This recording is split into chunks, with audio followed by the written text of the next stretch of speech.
rangi hizo kwa nyekundu au njano au papu au orange kama hivi njano. Inakuwa ni pia sisi hapa tumeshavuna tu. Sawa lakini wewe mwenyewe ukiamua kuvuna jua kijani sawa. Ila bei zinapishana. Ikiwa njano kama hivi ndio inakuwa bei kubwa kuliko ikiwa kijani.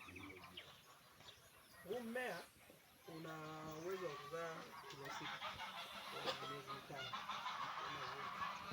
Kwa mfano kwenye kila nchi ya 8 kwa 30 wanakuwa na mmea 600. Alafu unaweza kuwa kuanzia kwa 3.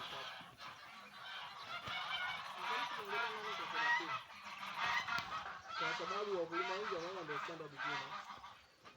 Sini affordable kulingana na gharama. Hata ni hivyo kwa wanaotumia miti kujenga itakulazimisha tu usizidi zaidi ya mita 10. Kwa sababu miti huwa kadri inavyozidi kuwa mrefu inazidi kupungua unene. Kwa hiyo inakuwa sio mbaya. Kwa mfano hiyo anayojenga kwenye support itakuwa kama shida.